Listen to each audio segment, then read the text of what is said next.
man. Leave the past in the past. Rose is finna come through and put them things on that girl on the fight of the night. Gaethje is the underdog. The new champ. I don't know. But you know how I love me my Brazilians, man. Give me Oliveira, man. With a second round knockout, give me Justin Gaethje right here. Passing out the medicines. We've been on that rock star regimen, knowing that I'm heaven sent, higher than I ever been. I got a problem with. What's going on, guys? This is Totally Blitz Fight Club. These are your hosts for the show. I'm Paul Pick and Win 'em Concha, and I'm joined with. Hey man, you already know it's your boy Kev.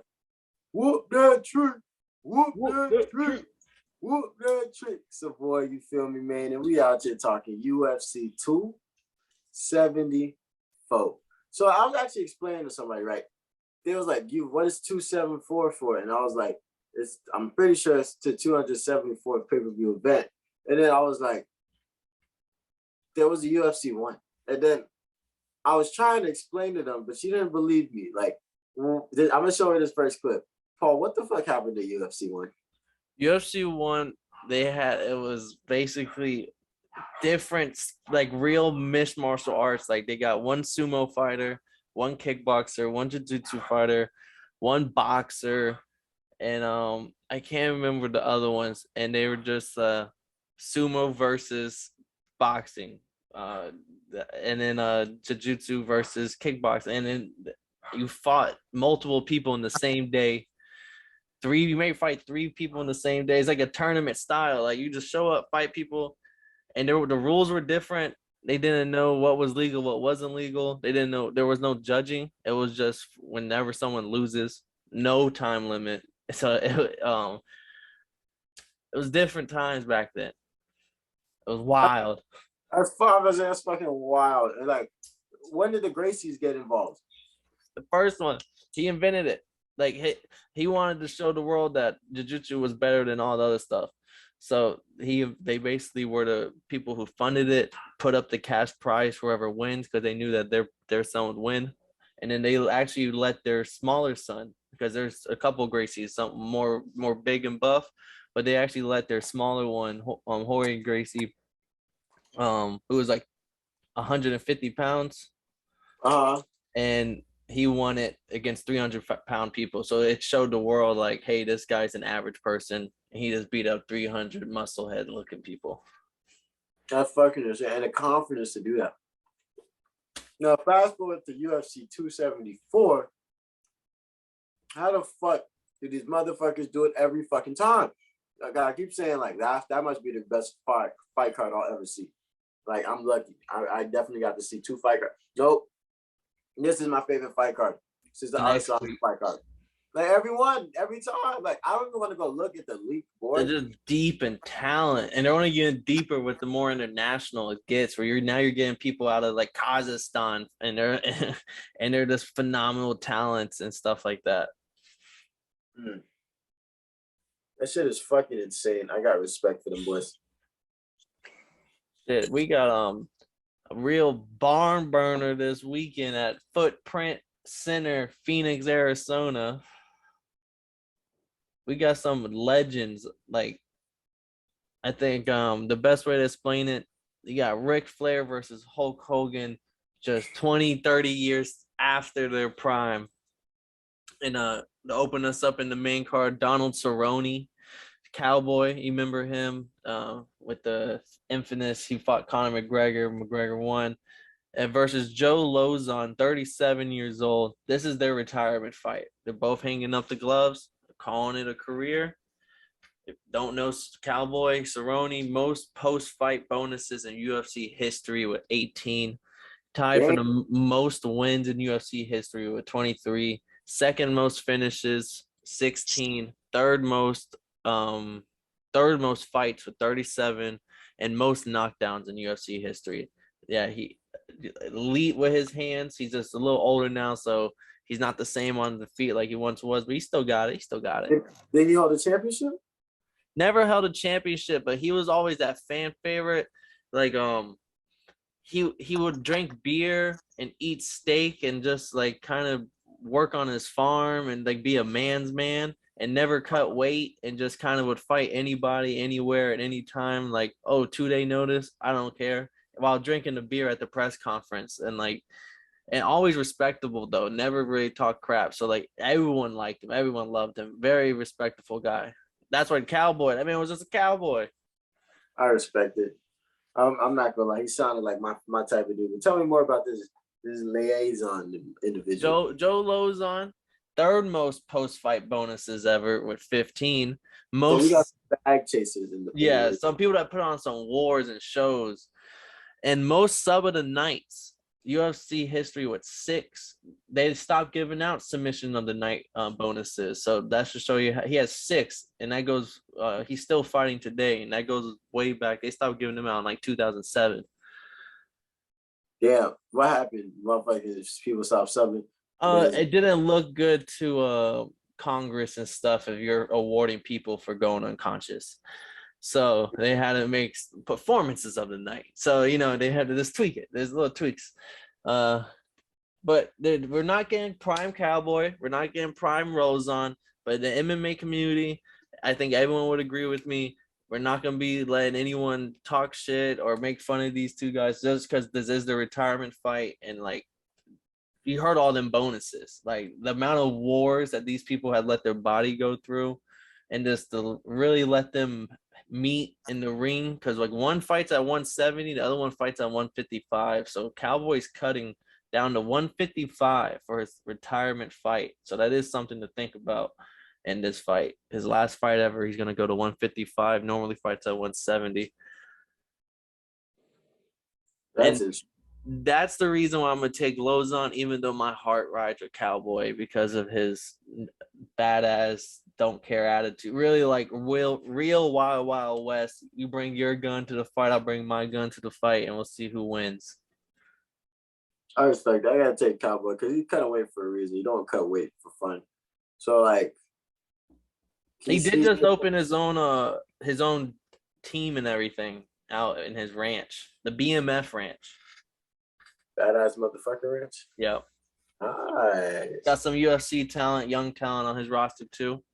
So yeah, I respect it, but you don't cut weight for no reason. And every day you cut weight, you're thinking about, I'm doing this so I can fuck him up. And if he's known had an entire career of not cut weight, just to cut weight for his last fight, he wanted this one to be special. This is a big deal for him. So he's gonna get this last bag, and I think he's gonna get the dub, man. I'm like Cowboy on this one. Actually, I'm gonna ride with you. I rode with the Cowboys so many rides in the sunset. I gotta ride one last time. Like John Wayne, you feel me? Yeah, we're gonna die. We go die shooting together.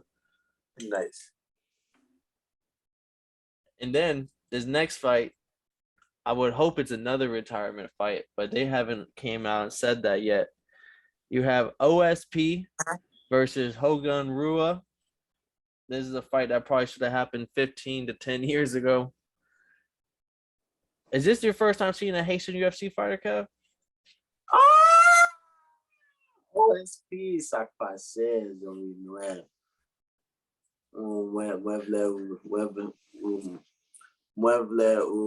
Victor. I want that boy to win. You feel me, kid? I ain't never seen a Haitian fighter before. I was shook when I saw his flag. I was like, "There's no way this bro Haitian." I seen his last name. I was like, "Oh, they say on Ice Smith." Oh, but nah, bro. Just cool as fuck. I've never seen bro fight before like that, and I want to go in there surprised, and I want to see if he can get a nice dub on those books. But bro, what the fuck did you tell me earlier? The combined age of this fight, no disrespect, but the combined age of this fight, they're 79. OSP is 39 years of age. Hogan Rua is 40. And this is actually a rematch. Think back, Kev, to 2014. I believe we're sophomores at this time in high school. That's when these two faced off at UFC 56. 56. 56. I think this is UFC Fight Night 56. This is and where OSP won first round KO within 20-something seconds. Nice. Good shit, man. Rua is one of those. You gotta respect Rua though. He's 40. He's those Brazilian brawlers. Like remember RDA and stuff like that. But Yeah, but he's lost that step where he has that burst for maybe a minute and a half, and then he's gassed, and then he's gonna get knocked out, and his grappling is not where it was back in the day. Whereas OSP, I don't know if it's the 1 year being younger or what, but he looks like he's in better shape. And I'm rocking with the Haitian boy OSP today. Like, I think he either gets the knockout or submits him. No way these two are making it to the decision. They're gonna be gassed. I feel like ever since that Chimaev fight, I just be like, man, fucking Brazilians, man, tough ass fucking Brazilians. I feel like this is a really Brazilian card, and them boys are gonna come with the energy. And like we saw the London card came with the dudes from London, even though it's not in Brazil. Is it in Brazil? No, they're in Phoenix, Arizona. Yeah. So it's not in Brazil. They're gonna come with that energy, and hopefully the Brazil shows out. But like, I got my Haitian homeboy. You feel me? We riding with OSP till the wheels fall off. All right, Cash. So we agreed so far. Let's see if we're still agreeing on to this next fight. Michael Chandler, 5th ranked lightweight, taking on Tony Ferguson. What you know about them? What you know about Tony Ferguson and Michael Chandler? Whoa. I watched the countdown, but see, people don't know this, but like, I only know 3 fighters in UFC before before starting this podcast. I knew Nate Diaz.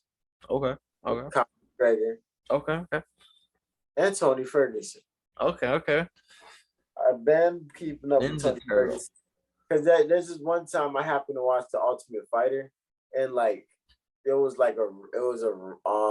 marathon, so I was watching that shit that day, and it just happened to be The Ultimate Fighter that Tony Ferguson won. I was like, damn, bro, it's the truth. That's crazy. And like to be fast forward to be able to be talking about him on a podcast is like, oh wow. It's been a long way around. Like it's been a long circle coming. I'm just like, okay. Circle. But damn, that's an old ass motherfucker, homie. 38 now, I believe. God damn, kid. People just really just like to fight till they die, and I respect it. He was, I'll say, 2 years removed because he was once on that 13 fight win streak, and then he lost 3 in a row to Justin Gaethje, who's the main event. We'll talk about in a little bit.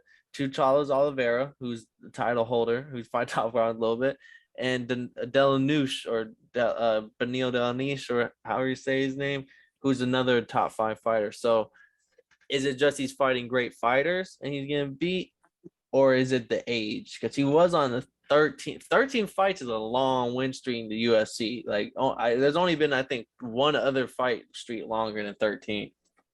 Yeah, especially at that division, because it's kind of stacked. Yeah, they were saying he was going to be the Khabib stopper, and that fight got canceled 3 times off of freak accidents every time. But that was going to be the soup because of the number 1 versus the champion, and things never panned out. But with Michael Chandler here, you got the elite wrestler. He was, I believe he was D1 at Minnesota or Missouri, one of the two. I think it was one of those two. Yeah, I think it was Missouri, but it also could be Minnesota. All-American, but he likes to brawl too. He likes to he does use his wrestling, but he likes to keep it in his back pocket. I like to kind of compare him as like a miniature Justin Gaethje, and that's why whenever those two fought each other, it was fireworks. So, what side you rocking with here? Are you rocking with your Tony Ferguson, or are you taking the heavy-handed wrestler and Michael Chandler? But I'm rocking with the wrestler, man. I gotta get my dog Michael Chandler because I feel like Tony Ferguson's fought great guys, but I feel like so is Chandler. His loss to Gaethje and his loss to Olivera too. Yeah, so he got knocked out by Olivera. Yeah, so like and Gaethje. His chin might not be all the way down. His chin might not. But I'm a rock with bro. I like Tony Ferguson though as a person. I think he's a great individual. But motherfucking in this fight, I like Chandler. I feel like he's younger, and I feel like he has a little bit more in his bag to keep that boy at bay. I think I'm a cosign just because Gaethje, I think, broke Tony Ferguson with that 5th round knockout. He put so much damage on the Ferguson, and that's because Ferguson's a warrior. He doesn't quit. So after that, Oliveira and Delanouche, 3-round fights they fought with him. and they had 12 minutes apiece over on Top Control on him. So he hasn't looked the same on the ground. And I think Michael Chandler is gonna get that decision. He's not gonna knock out Tony Ferguson, but he'll get a decision win with his wrestling. Yeah, I like it. I respect it. I think Bro's a good fighter. I think they're both great fighters, but like Tony Ferguson, he might be a step behind where he used to be. But bro, if you go watch the season when there's like the clips on Ultimate on YouTube, when he won the Ultimate Fighter, that was a good ass season. Like Tony Great Ferguson. one. Yeah, and he shocked everybody. I think he had to beat somebody that was really favored it. And sorry. Yeah, but that's what I like Tony Ferguson, but I gotta go with Chandler on this one. Yeah, I was just gonna say that Tony Ferguson is one of the first fighters that I've ever seen that weaponized pace, where he'll just keep his cardio so good that like he'll just tire you out in those later rounds. You're in deep waters with Tony, and Tony Ferguson's just as good as he was in the first round. I respect it. I love to see it. But Chandler, yeah, give me Chandler by decision. Chandler wins this fight. We got 2 more fights left, but we have 1 more fight before we get into the main event. The co-main event, however you want to look at it, we got Rose Namajunas, the strawweight champion of the world, versus Carla Esparza, the number 2 ranked strawweight in the world. Oh, this is a rematch from 2014. Yeah, you know how I like the Ultimate Fighter. They invented strawweight for that season, and they got all them women in there, and those two met. And Rose was looking good. Carla Esparza was actually because they behind the scenes showed that they actually had them ranked.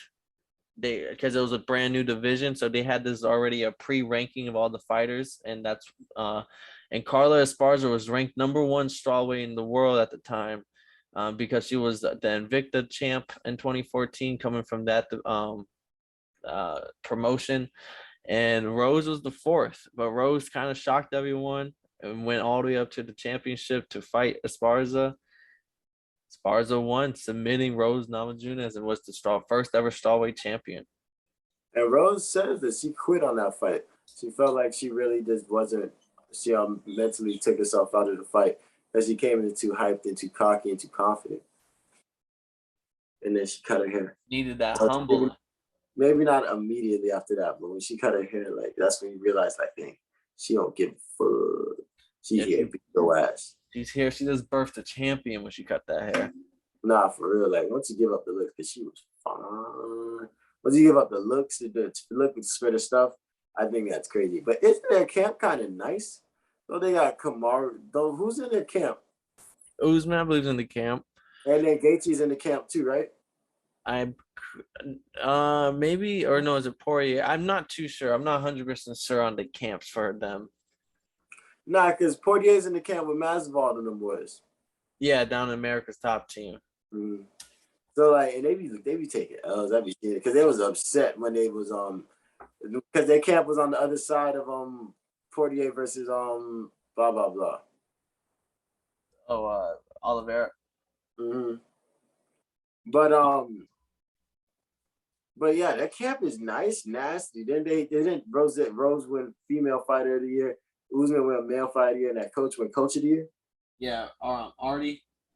Yeah, that's some crazy camp out there, and they're all fighting, training with each other, like getting each other better. And like, oh my gosh, it's like how Terrence Crawford and Shakur Stevenson is. Like their camp is nasty out there. Like they have to have some real competition. I want to see what the youngins is talking about out there too.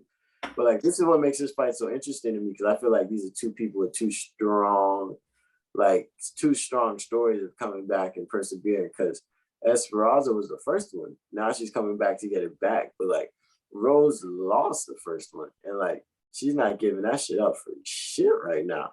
She's the best female fighter in the world. She feels like, and hey, if you ask me, I might agree.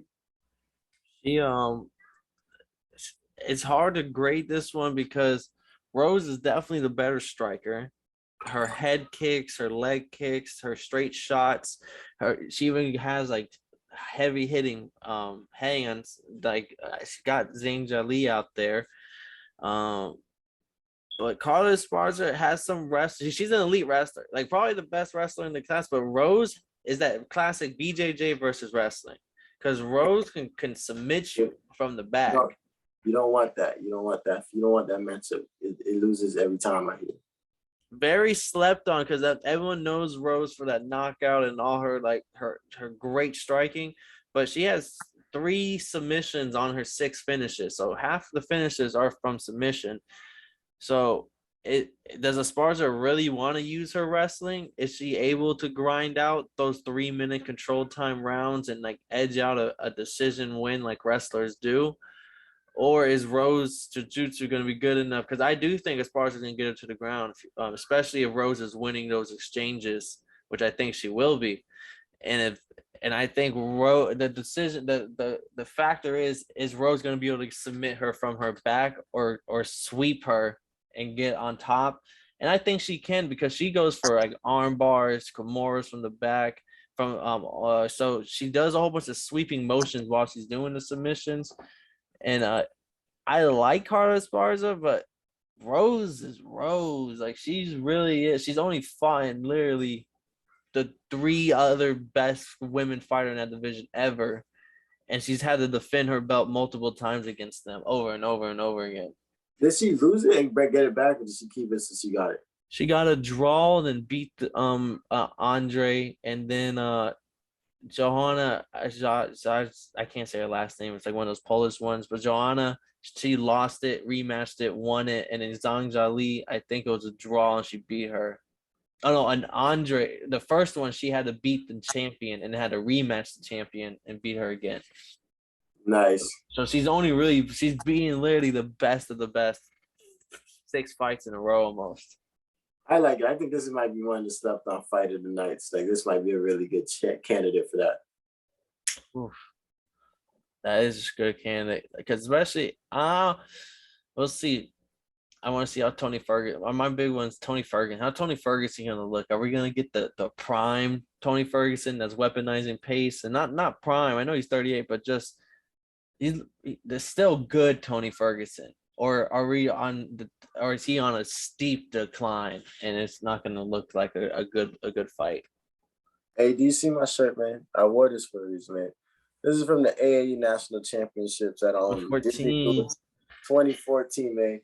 That's when these bitches, these girls went down. They put them things out there. And this is what I'm saying. They're like, and I got this shirt when I was on 106. I weigh probably like 155 now, and it fits me like a glove. So I'm saying, man, leave the past in the past. Rose is gonna come through and put them things on that girl and fight it tonight. I forgot to say that during the thing. Oh no, you good, bro? All right, well that means only one more fight left, and I'm starting to get the call right now. About to let him join. Oh shit. And the special guest has joined us. Marcus is here. What's good with y'all boys, man? You know how to pop out for the main event. What was it, 274? Yeah, UFC 274 we're talking right now. Yes, sir, man. Stop playing, man. You know how to pop out for the... That's Marcus. Again, man, I'm tripping. We got Charles Oliveira, champion, versus Justin Gaethje at lightweight. He's number 1. It's so crazy. I've never seen people tied for number 1 contender. And Dustin Poirier and Gaethje are both number 1 ranked in the division. Oliveira, man, he's the sub king. Most subs in UFC history with 15. He's on he's on like a 10-fight win streak right now, I believe. Yeah, Justin I just Poirier. seen that today. He's on a winning streak, boys. Just tapped out Dustin Poirier, knocked out Michael Chandler last year as well. And Michael Chandler we talked about a little bit earlier on the card. But Justin Gaethje, the human highlight reel, one of the best nicknames. Boy, got hands. Heavy hands. Heavy hand. Boy, be throwing them hoes. Really? I was seeing him punch a little bit. I wasn't a fan. I'm not going to lie to you. I was seeing him punch in the UFC countdown. I was watching the countdown. The mitts was a little for a boxing perspective. I don't. Maybe it's the coach. I mean, I don't know. I can't judge that much. I'm not because he do got hands. I was watching the highlights. I was like, I watched him on the mitts, and I was like, what? I don't That know, man what? has 3 not a fight boxer. of the years. That's the Nah, one. like when you watch him in the ring, bro, like I thought I don't know if boxing is like his, He's know, a number wrestler. one. He was an Oh, see, that's All-American crazy. D1 wrestler. Yeah, so that's crazy if he came in as a wrestler because dude be boxing. Like I don't know if he's like a straight boxer like that, man, but he be throwing, bro. Every fight I've watched him in, I'm like, what the fuck am I watching right now? Am I tripping? Because like I was watching the Adesanya review for this fight, and everybody had stats, right? And I was looking like, what the fuck did you stand? Every time I looked at the stats, I understood them more and more, like significant strikes, TD, and TDAVG and TDACC, right? And I was like, what the fuck would that be? Oh, takedown averages and takedown accuracy. He had 0. I didn't know if that was a typo or is that just something he doesn't do? Does he show straight hands? Gaethje, no, he takes down, but he's no. So this is the craziest thing about him. He has a wrestling background. Was a great wrestler. He literally body slammed one guy into oblivion. I can't remember the guy's name, but like dropped him on his head, knockout. The knockout by a slam. What? Damn, knocked him out. Yeah, so like What that's the fuck? just let you know how he's so fucking heavy-handed, bro, that he just slams people into oblivion. But then but he just likes to box for some reason. Like he likes to just pick you apart, heavy, like break you down, and he like almost like Canelo. Like he lands a whole bunch of body shots and that set up his hooks, and then once his hooks land to the jaw, you're gone. Like those, that's when you don't want to get hit by. But he doesn't go to initiate the wrestling. He has it in the back pocket for whenever someone who's he usually beating you up and you have to wrestle him to get out of there. And then once you try to wrestle him, he's the better wrestler. And now you're in like it's scary because he leaves it in his back pocket just to beat you with his fist and then to make you want to wrestle him and then just beat you on the ground. I didn't know all that. They left that out. But I don't know how you don't like him, but 3 fight of the years. He was only been here for 5 years. So like that man, like he's not like he has like that man really just likes to throw him. And Edson Barbosa, but Dustin Poirier, Tony Ferguson, like he's fought Tony Ferguson. Was that the Tony Ferguson during COVID? I believe so, yes. And was it with no crowd? Because no crowd, and it was a 4th round knockout by Justin Gaethje or something. I was watching that one, and that was one of the fights where I was blown because like you could really hear the punches landing, and that's when I realized dude really was boxing, bro. Because like it just. If that's the fight that I'm thinking of, I can't remember. I think it might Tony be Ferguson received about 5 years worth of pain in one day of fighting against that's the fight I'm thinking of, bro. That one was crazy because that's when I realized, dude, that one, and then obviously the Chandler fight. I was like, bro, dude got hands, bro. That's the Chandler fight. He put them things on. Bro. The Chandler fight was one of the craziest UFC fights I've probably seen. Another fight of the year. Both of the ones we just named were fight of the years. Oh yeah, so those are the ones that I definitely because I remember the COVID one back to back right now, and the camera was so up close, and I was like, bro, those are some haymakers they're throwing. And Michael Chandler ain't no hoe. These are non-hoe ass motherfuckers. Nah, he was hurt. He was hurting Gaethje low key in that fight too. And then he rallied and dropped him. Yeah, but that shit was just a flipped him to oblivion. Fight. But that shit crazy. But 15 subs on the other side. Yeah, man, the chant. Brazilian that boy. I will say, everyone thought Dustin Poirier was gonna dust him. I was like one of the few. I made a good buck because Oliveira was the underdog. I took my bets, took Oliveira, and I was happy he won it. But I do not think he's an unbeatable champion. He is so good on the ground game, and it's apparent. And he even knocked out Michael Chandler, so it's like his hands are there. So he's not just one-dimensional. He's just so elite in one side. You have to bring it up no matter what. He's been dropped though. That's what I was gonna get to was like Oliveira was beaten by Oliveira had beaten Poirier, Chandler, and Ferguson. Ferguson hasn't won since that fight, and he hasn't looked good since that fight. So it's hard to grade how good was Ferguson really when he beat him. Chandler He hasn't really beat anybody since coming from Bellator, even though he has faced some dogs and Justin Gaethje and Oliveira and stuff like that. So I understand that. But I do respect the Poirier fight. But Poirier rocked him and wobbled him. And if he wobbled him, Justin Gaethje's gonna kill him. Like that same punch is gonna send Oliveira out. Here's my thing about that though, right? He got rocked, but he got rocked with a minute left. Like they just couldn't finish the trigger and like really put him down. And then that's when he fought back like a champion's supposed to. So like, I like it. I like the adversity because like I like it tougher. Like, and I'm not gonna hold you. I didn't know Gaethje. Both those fights were fight of the years. I was really rocking with Gaethje, but like I'm gonna stick with my pick. I'm going with Oliveira, man. I think he has something in the chamber. Do they see all 5 rounds, or is it a sub?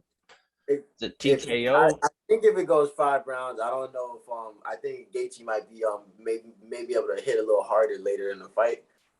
And that's gonna be the big difference because he'll have some more precision on him and power. So like, but if you can get him, if Oliveira can catch him slipping and put him in that 16 choke, 16 submission for his career, I like it. I really fucking. I seen this man literally choking a motherfucker that's standing up, just squeezing the life out of this man. And the man just a shark in the waters once they hit the ground. Fucking monsters. He's a fucking animal. So like, I like Oliveira, man. I'm not gonna lie to you. Gaethje's a fucking dog. It's gonna be a great fight, but I like Oliveira. Hopefully it's another fight of the year. I could see Oliveira getting a little submission. Like, I'm not gonna lie, I could see a submission, but my official pick, Gaethje is the underdog. The new champ. Ooh. Yeah, man. You know what I'm saying? I'm going with Gaethje. I think he's gonna be able to land some big shots and maybe drop them and then just pounce on them. But I ain't gonna lie, I do fuck with Oliveira, man, because like the way he won the belt and when he was screaming in the ring at the camera and was just hyped up and like, you know, he puts his culture on his back, man. So you know, I fuck with dude heavy though, but he's on the win streak, so like it's gonna be a tough task. But I'm pulling for Gaethje just because I think he's gonna be able to come in there and fuck his ass up. But it's gonna be a good ass fight, man. I think it's gonna go like deep, but I mean, I don't know, man. I don't know a decision or knockout. I don't know if I could say that. So Charles Oliveira tailed 2 halves. First half of his career, I think he was 10-6 in the UFC. Second half, 10-0. 10-0 with a championship belt. So with some guys on there too. But with a second round knockout, give me Justin Gaethje right here. Give me the heavy-handed. Yeah, I think it goes because I think these guys. I don't think it goes to decision. I think Oliveira either subs him because Gaethje's been subbed before. Khabib subbed him, but Khabib makes everybody look like a little boy on the ground. So it's kind of hard to say Oliveira is going to do the same. Oliveira is more slick with it. He's more technical, whereas Khabib was like, "Come here, I'm gonna put you down." And I'm gonna put you in a lock, and there's nothing you can do as I manhandle you. And whereas Oliveira has to be more slick with it. Gaethje being a wrestler, I like him to not even the way he fights. He doesn't like going to the ground, so like I like him to rock him and not engage. He lets him get back up. He tries to throw some punches from the standing guard, but he's not gonna overly commit and stuff because he knows Oliveira's one thing is gonna be the ground. So like a couple big shots, and I think he might get like the TKO or gets that final knockout by the second round, just because he's gonna come out loaded, heavy-handed, and just wasting the energy because they're not gonna see 5 rounds. I think they both know it. We're gonna see a new champ. I don't know, man. I like Oliveira. I feel like he came in this game as a boy among lions. Now he's a lion among lions, and I think he wants to prove that, man. He's king of the motherfucking jungle. Oh yeah, if he beats him, I will. That his legacy just off his last like 4 fights being Furgerson, like knocking out Furgerson, knocking out Michael Chandler, subbing Dustin Poirier, and then if he subs Justin Gaethje, like that 4-fight win streak alone, defending the belt and getting the belt, that goes up against anybody's 4-fight win streak. That Chandler fight was crazy too. I almost said some stupid shit, but hey, man. Thank you for joining us, Marcus. Yeah, you feel me? Shout out, man. New champ, man. Shout out Gaethje. I don't know, but you know how I love me, my Brazilians, man. Give me Oliveira, man. Oliveira. Anyone want to put a shot on it? I'll put a shot on it. Fuck yeah, it. put a shot on it. I'll throw my shot on it too, Kev. So does that mean I have to take 2 shots? No, this means Marcus takes one and I'll take one. If right. your boy wins. I like it. So be prepared. What y'all drinking on? I hope it's something hard. Y'all gotta check out something Brazilian or something. It'll be my most sober episode whenever after Gaethje wins. It's Cinco de Mayo. I expect some tequila in there. Of course. Let's see. Anything else y'all want to say before we dip out of this UFC 274? Bro, I was watching the Kanye documentary, bro, and that George Bush don't care about black people. That shit kills me every time.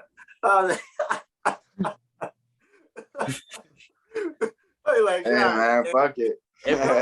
Live television, baby. They switched to the next motherfucker. I forgot who it was. He was black too. He was famous, and it was just like, well, hi. Like, I wouldn't know what the fuck to say. Oh, shout out fucking Dave Chappelle's security team. They need to get signed to the UFC. Oh, fucked up there. Well, they said they had that boy out there. That boy ended up like this and this. I ain't even seen the full video, but they said Busta Rhymes and Jamie Foxx got the booking for the nigga too. I was like, man, fuck security. All I need is Jamie Foxx. Nah, that show was funny when I seen that show. If I find out how Jamie Foxx got hands, that nigga can sing, act, tell jokes, and whoop ass.